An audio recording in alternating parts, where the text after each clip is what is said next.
Hello বন্ধুরা, তো আজকে আবার আমার ফ্লিপকার্ট থেকে গ্রোসারিজ এসেছে। আর কি আনিয়েছি দেখো। মুগ ডাল, এটা হলো মুসুর ডাল, এটা হলো রহর ডাল, এটা হলো চানার ডাল।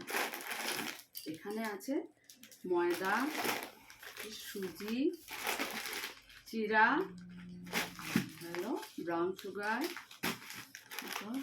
জিরা পাউডার, গুড ডে বিস্কুট, হলো চানাচুর, হলো চকলেট বিস্কুট, হলো ফরচুনের সয়াবিন, হলো অন্নপূর্ণা ঘি, পাঁপড়, ডাভ কন্ডিশনার, এটা হলো গুড নাইট রিফিল। আর এখানে দেখো ধূপকাঠি ভ্যারাইটিস ফ্রেগনেন্সের দেখো। আর এগুলো সবার সাথে আমি পেলাম ফ্রি 1 টাকা দিয়ে কাচ্চি ঘানি।